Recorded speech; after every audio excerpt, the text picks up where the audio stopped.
Welcome. I hope you're all doing well on this Wednesday afternoon. Thank you for taking time to join us. So today we are going to talk about a couple of new things and then review some things that we've been talking about in our ABC provider calls.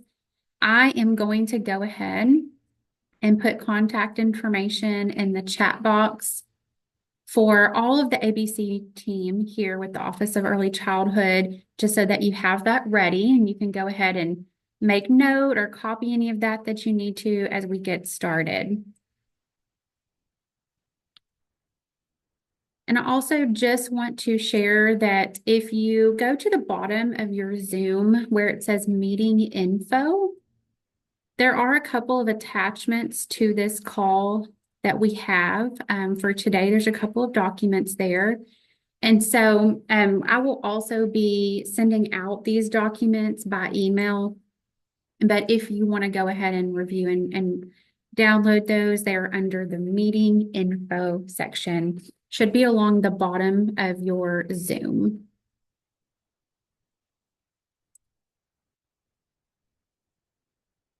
Okay, so we're going to go ahead and get started.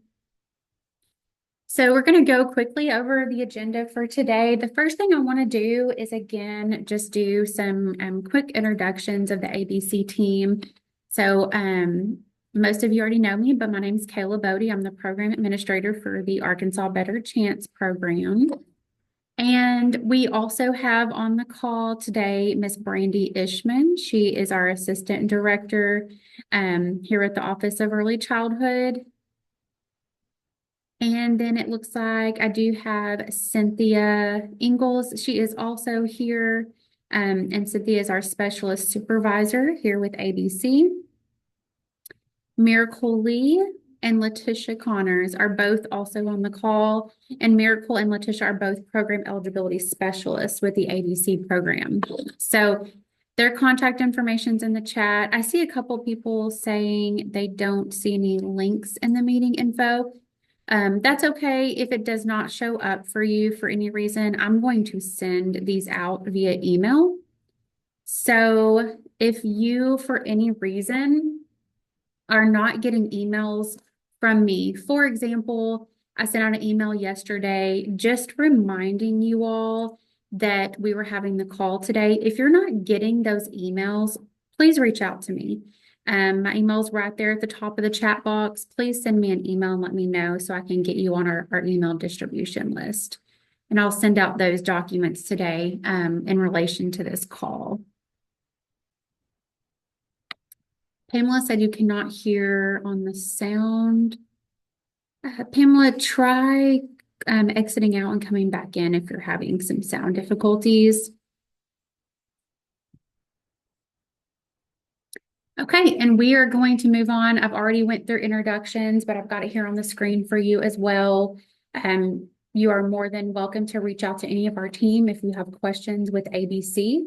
Whether you have questions about program-specific eligibility questions, if you have questions about staffing, we're all here to help you.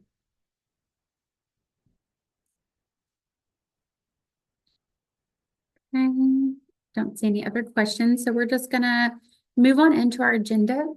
So one of the documents that I did have attached to the meeting, and again, if you don't see that, that's okay. We're gonna make sure that we send this out. And you probably have already received this from your work sampling coach, but I do just want to remind you all and let you know about the upcoming work sampling and ounce trainings.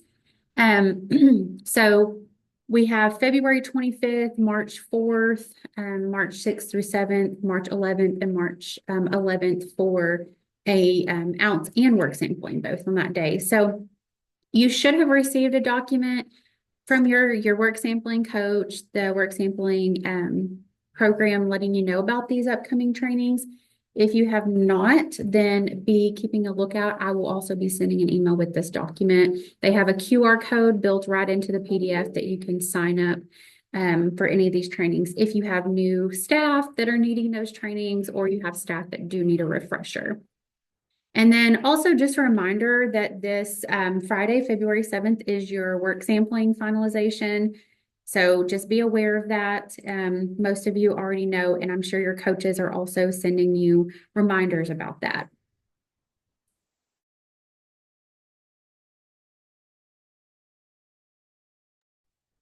Okay, so I want to talk a little bit about coordinated funding by local leads again. We've had a lot of questions about the coordinated funding approach. So I just want to make clear for everyone that this coordinated funding is an extension of the current ABC process. So we are asking that you send in your funding request. You should have already been contacted by your local lead. You should have already submitted this information to your local lead. I believe it was due this week. So you should have already done this.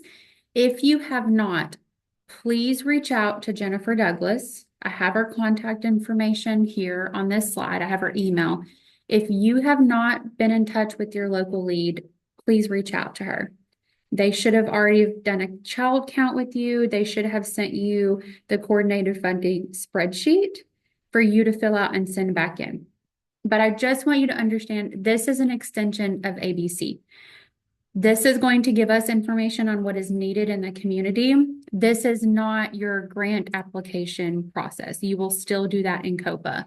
And we will be sending out guidance on when those applications will be open in COPA for you to go in and update all of your information for the next school year.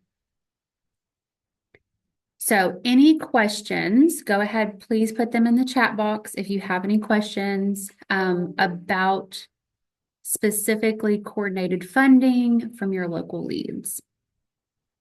Don't see anything yet. So if you have any questions, please put them in the chat box. If you have not been in touch with your local lead, please let Ms. Jennifer Douglas know. Like I said, they should have already reached out a while ago on that. So, okay, we're going to move on to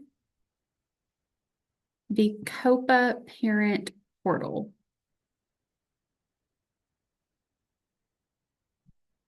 Okay, so we talked about this a little bit. We did,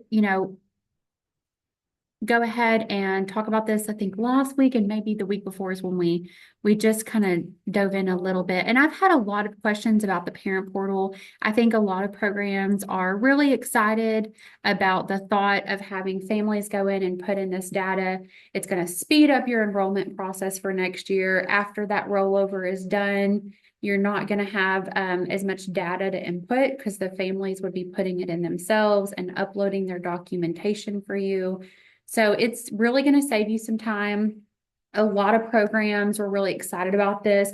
So I just wanted to spend some time again today and really just talk about the parent portal and exactly what that is. I know we did briefly talk about it again last week, but we're just going to talk a little bit about what this means. So the parent or family portal that is in COPA is not new. This is something COPA has had for a long time. There is just not been a lot of use in it. And it's probably just because you all didn't realize that it was there. So this portal allows families to apply online. They can upload their eligibility documentation, so their birth certificate, income, shot record, anything that you're needing for eligibility, they can upload those documents. And then they can be put on the recruitment list for COPA. So once the application is submitted, then you're able to view it on your side in COPA, just your normal enrollment tab. You can view those applications. So I've got a screenshot here. This is what the parent portal looks like. We have a link on our ABC section of the Office of Early Childhood website. If you need that link, it is also here on this PDF that will be posted on the website as well.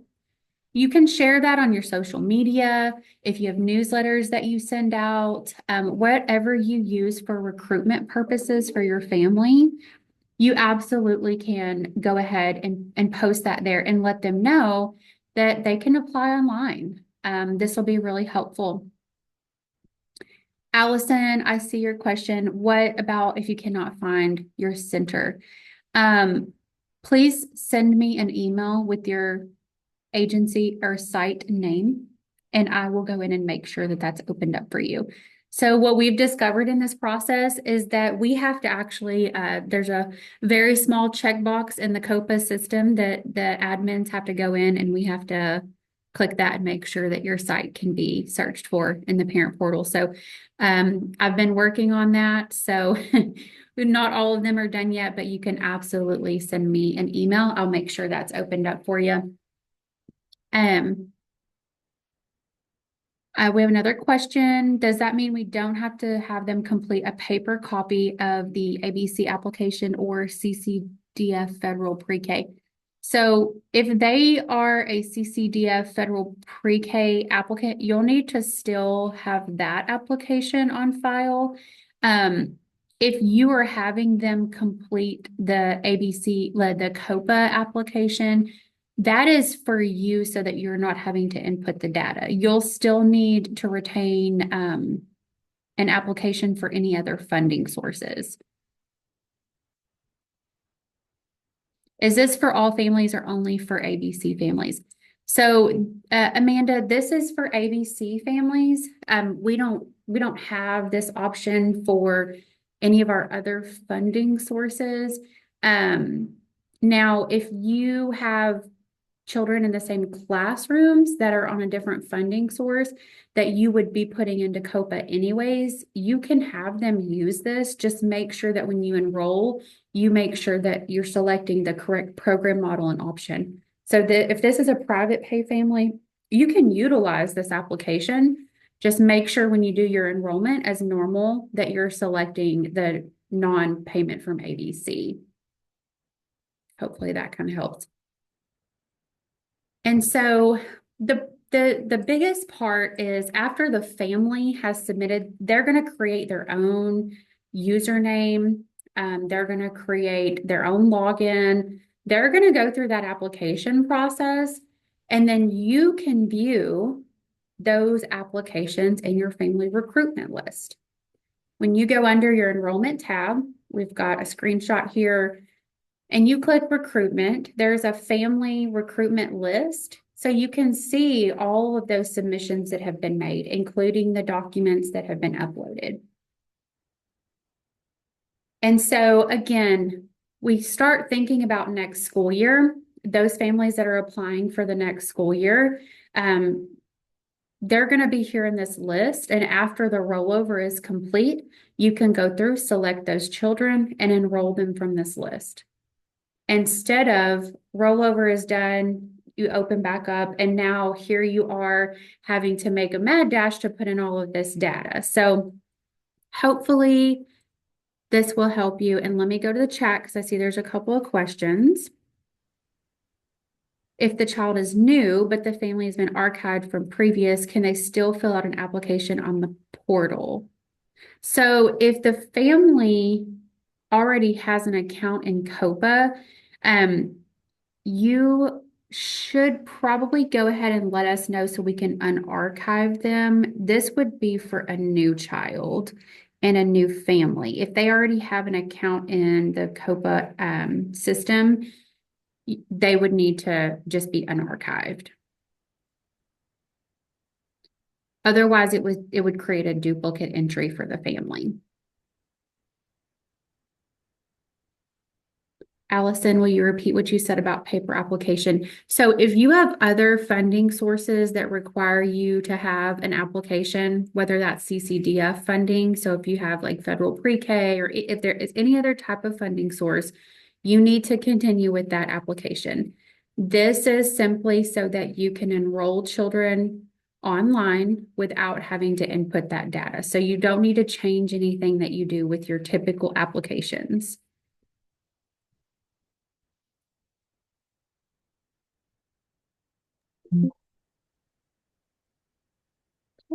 I'm just seeing if we, so we would then need the ones, okay, let me go back.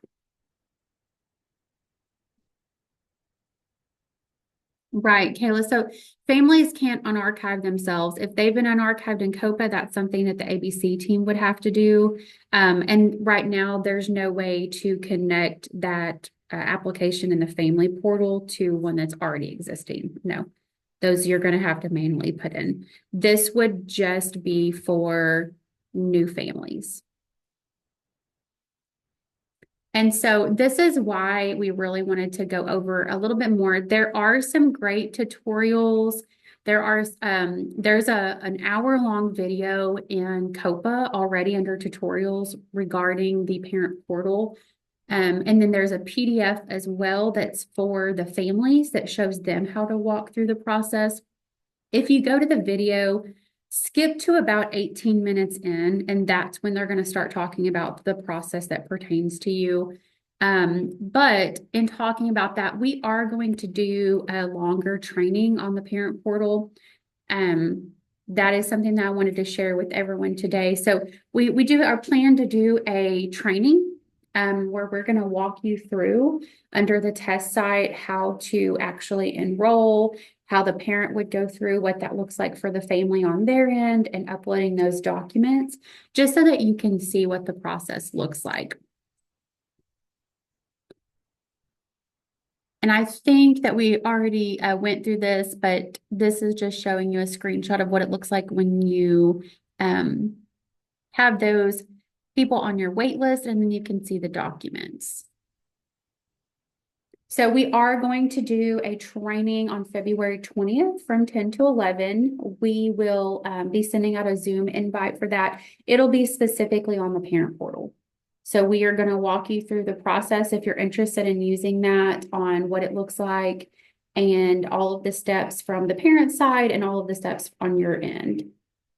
And so if, like I said before in the beginning of the meeting, if you did not hear me, if you have not been receiving emails from me directly, for example, yesterday I sent out a reminder about today's call, please email me and let me know. I want to put your email on our distribution list if you're not getting those, because we will be sending out a Zoom link for this training. Amanda, yes, we will be recording it and putting it on our website for those that cannot attend in person. Yes, absolutely.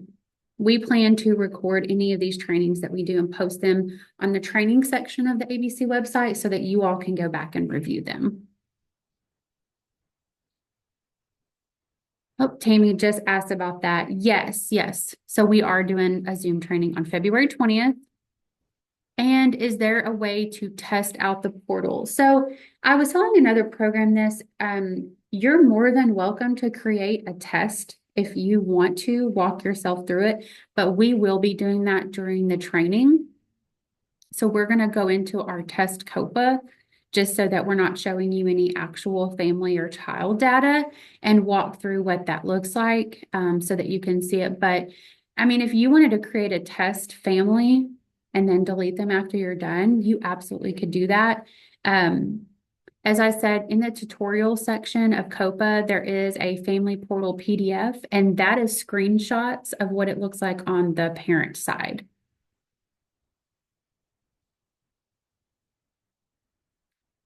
So, Krista, it's not going to let them know if they qualify. It will give income information. Let me go back and just show you. So, for example, we don't use eligibility points. There is eligibility points, but that's a Head Start protocol that's set up into COPA. But it is going to show you here when they are put on your list, the income, so that you can go in and you can review that. But it's not going to specifically tell the family if they qualify, because you will need to review the income and other uploaded documents to verify ABC eligibility. So if you have a family that uploads, income, maybe they're over income, but they have other qualifications, and then based on what type of funding you have, whether it be ADC or ADCSS, so that'll be specifically up to you to qualify them. And the recruitment list, you will move them from this list to your eligibility list. So you will be able to make that final determination.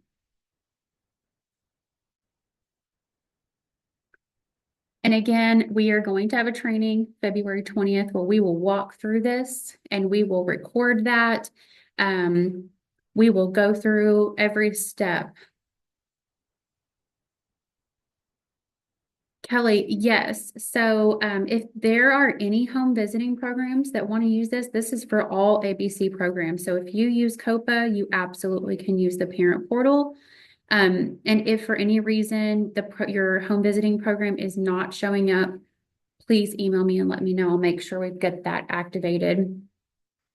I think I've got most programs set up now, but we've been working down the list. We have to do each site individually. So you can most definitely use it. Any program that's using COPA, if you're wanting to have your family submit that documentation, of course, this will be for new families going forward.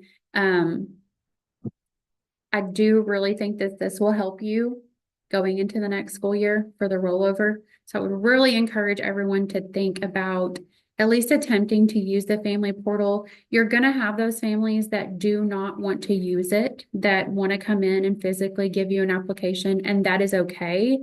But I really, really want to encourage you to try this for the next school year. I think that it will help you not feel so overwhelmed with having to put all of the data in, because most of that's going to be done for you by the parent. You'll still have to go in and put your information, such as like your screenings and things like that at the beginning of the school year, like normal. That will not change. But at least that basic demographic data, the first name, last name, all of that that's on the child and family data sheet will be done for you. Any other questions?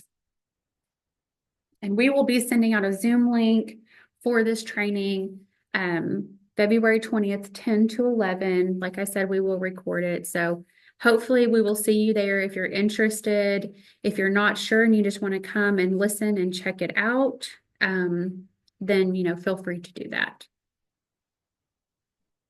And this is, new for the ABC program as well. So keep that in mind. Even though it's not a new program, it's not something that's been used before. So we are here with you to walk through it.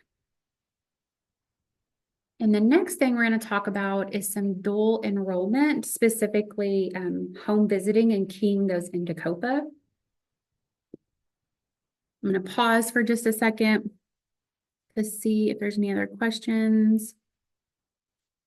Should local leads be reaching out to and working with all ABC programs? Yes. So your local lead should be working with any licensed early childhood programs, whether you're ABC, private pay, CCDF, they should be working with you.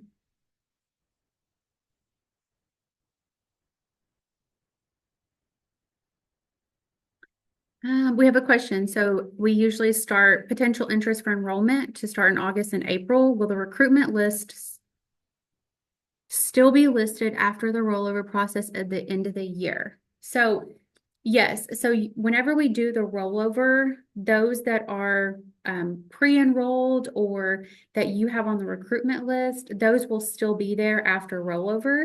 So what you will do is you will go in and mark those and enroll them like you would normally. And we will talk a little bit more in depth about that on the February 20th call, about what that looks like for the rollover and how that works as well. Okay, so dual enrollment home visits. So all of our home visiting programs, we've had a couple of programs that reached out. Some of their children are not populating that are dually enrolled when they're trying to do billing.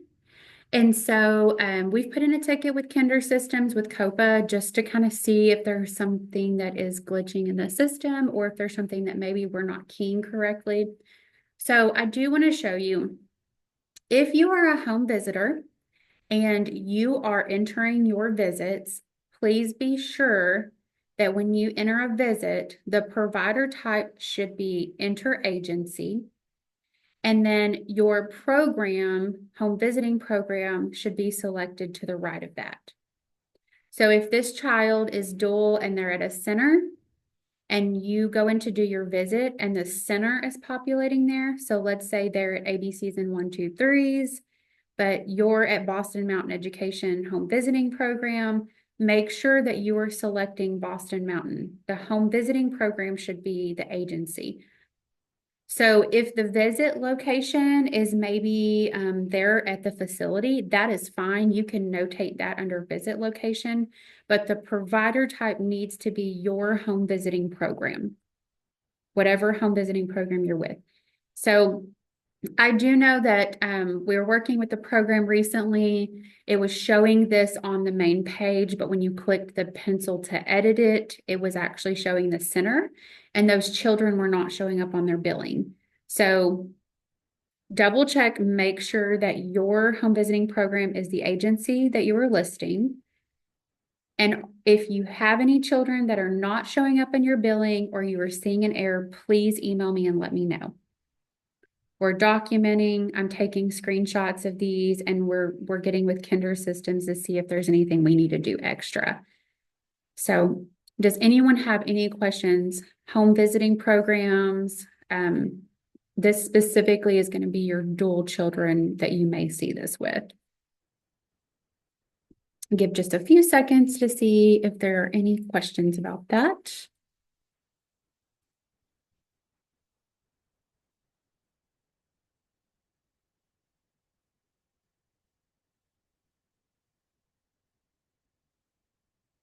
Okay.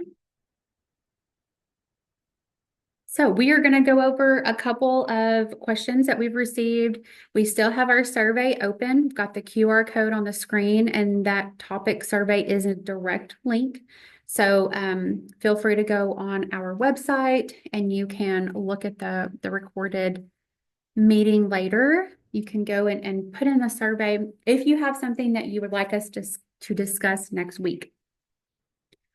After February, as we go into March, we will start going to a monthly basis of these meetings. We won't be doing them weekly, we'll be doing them monthly. So if there are things that you want us to talk about, please continue to send those survey topics in. The first thing that I want to address is the grant application. I saw this question a lot.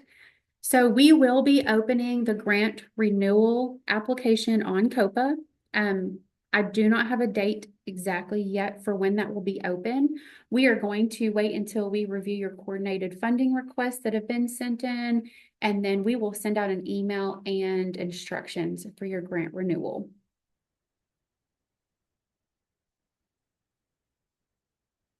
And then how will programs be funded if they go less than 178 days? I know I have a couple of school districts that I've talked to, and maybe their calendar, they're getting ready to vote on calendars for the next school year. And some of those go alternate school calendars, which may be a 4-day week. Some of this is not going to apply to some of your programs. So if you are a program that's looking to go less than 178 days, then you need to calculate $28.67 per day. That's based on the current rate. That is for the center-based rate of 5105. So if you are only going to go 160 days, you would get 4,587 per child instead of 5,105. So that is how you can calculate what your funding would look like for next year. You can submit your calendar when we open the grant renewals and how many days you plan to attend, and that is what your amount will be based on. I know, that's a big difference in funding, so it may not work for your program to take a reduced amount in funding. And we understand that this is an option that you have. I know previously it was not an option. This was one of the rule changes that you can't operate less. However, you'll be paid accordingly. So that was one question that we had. And then financing coordinator training. So every year there is a new coordinator and new finance training that is typically done in person.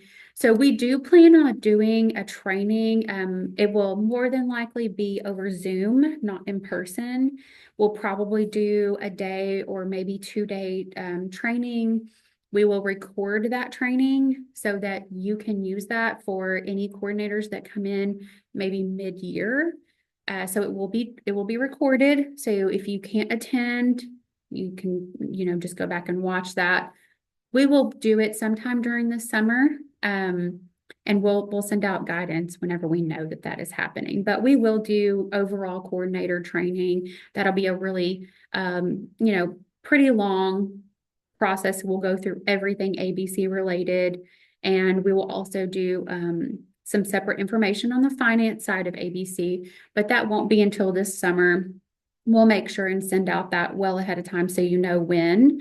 But if you can't make it to the live training, we want to record it. We'll have it available for you all.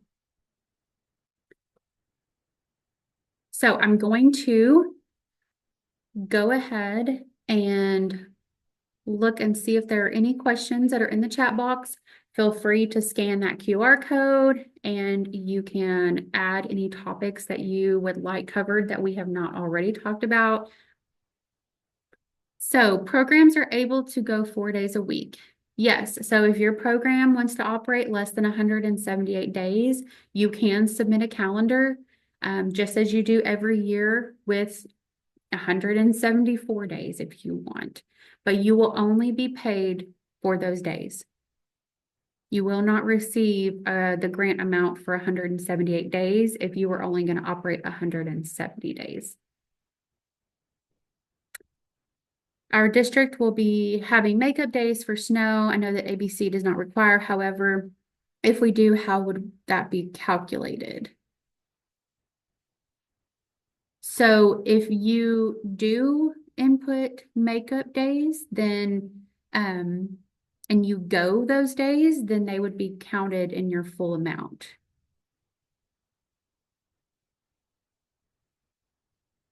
I hope I'm answering what you're asking correctly. But if you have specific questions about your calendar and you have specific questions about days, please email me and we'll walk through you with it.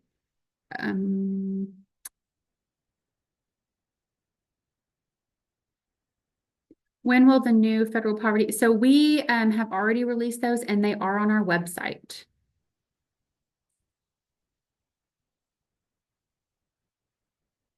Let me make sure. Let me put the link here in the chat box just so that you have it directly to our website.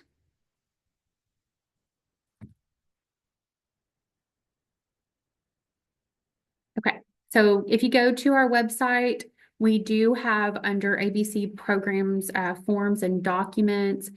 Under the finance section, the new federal poverty level and sliding fee scale is on our website for the next school year.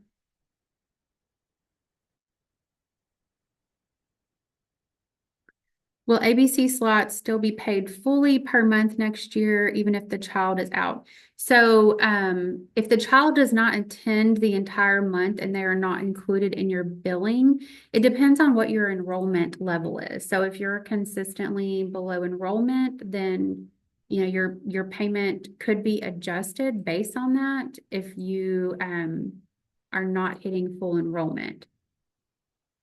Typically, your payment is not going to change. It shouldn't change. It should go just like it normally has. But if your enrollment month over month, when we start tracking that in October of next year, then that's where we would make a proposal to change your enrollment.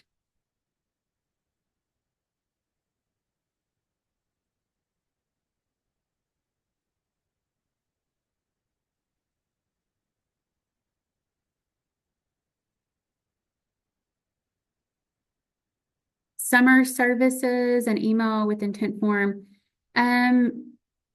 So if you received an email with an intent, I would respond back if you have questions specifically. Brandy, is there a specific email they should reach out to? Yes, you can send any emails to OEC, that's Office of Early Child Care, dot family support at ade.arkansas.gov. And so for those intent to participate for summer services, as a lot of you know that we typically offer a ABC summer care. And so if you're a program that is looking to participate and you have eligible families, then just go ahead and complete that letter of intent and send that in by the due date. Thank you.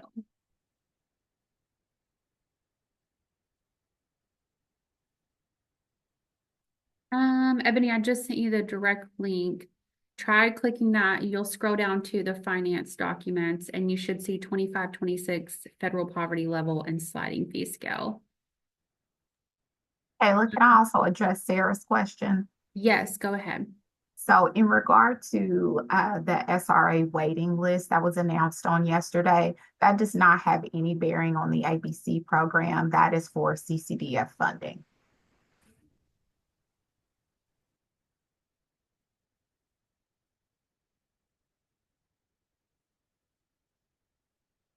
Okay, I'm looking to see if we have any other questions. We finished a little bit early today, so you all may get some time back. I'll give you a few minutes if you have any other questions, put them in the chat box. Today's call will be recorded. All of the slides will also be available in a PDF format on our website. So if you have not been able to make it to meetings or you have coworkers, I'm going to put the direct link here in the chat as well for you. So you'll have that. Feel free to go on our website. You can find, like I said, all of these trainings. And then if we have any other trainings that come up, so for example, the parent portal that we're going to do on the 20th, that will be on that same section of our website. Let's see, let me go back to the chat here. Sarah said, yes, I was counting on some of my funding for non-ABC for next school year. I think she's referring to SRA. Yes, and unfortunately, that may not be available. We can't predict how the funding will be this summer, but if we have families who apply on or after February the 15th and they are eligible, they will be waitlisted.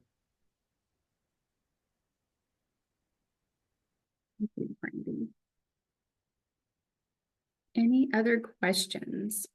Hopefully we answered some of the top questions that we've been getting. I know today billing is due today, so if you have not done your billing, please be sure to do that. Thank you everyone who has submitted your mid-year expenditure reports. Those were due January 31st. Our finance team has been reviewing those, and so thank you so much for getting those in. I know the end of January is a busy time. All those reports are due, and then you have billing today. And so we appreciate you doing those on time so that we can get those.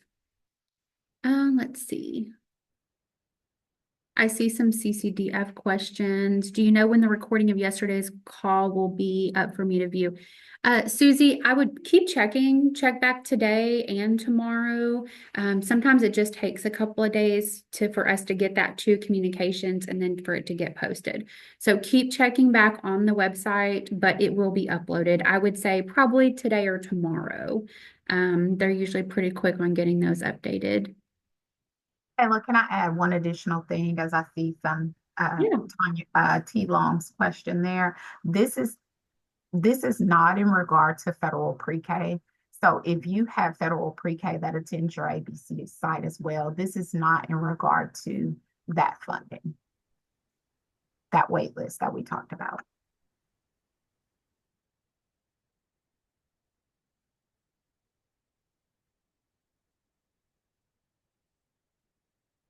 Okay.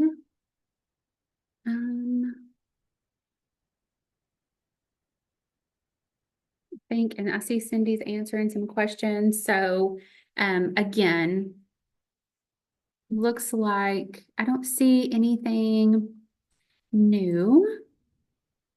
Just making sure that we've gotten everything. And again, our contact information is at the very top of the chat box. I'm going to put my email in the chat again, just one last time. Please email me if you want to receive emails and you have not. I sent out an email yesterday just reminding of this call. If you did not get that email, then please reach out to me and make sure that you're on our distribution list. And then if you have any specific questions about your program or anything that we can help, please reach out to me. Let's see about federal pre-K. Brandy's already answered that. The wait list does not apply to federal pre-K. And then I see Brandy has put it in the chat box. If you have questions about federal pre-K or you have questions about SRA, which is, any of the CCDF funding, the OEC family support emails in the chat box. So Cheryl asked about closing for illness. I know I've had a couple of programs reach out this week. There is lots of sickness going around. So no, Cheryl, you do not need to make up those days and you do not need to submit a new calendar. There is an option in your absence when you go to do attendance where it asks for the reason. There is an excused building closure option and you can select that option. We know that that is out of your control. A lot of times, the district may plan to close for cleaning or if you don't have enough staff. So we know that that may not necessarily even be your choice as the ABC provider. So it does say excused and building closure. And if you have questions about that, if you're needing, specifically, if you're having to close due to illness, please email me. Make sure you're notifying your licensing specialist. You can email us at the same time. Let us know that you're closing, and then I can help you with that if you have any question. Yes. Okay, I'm going to give everyone back some time. Thank you so much for joining us today. I know sickness is going around, so please stay healthy. Thank you for everything that you do. And if you have questions, feel free to reach out anytime. Have a wonderful rest of your week. Thank you.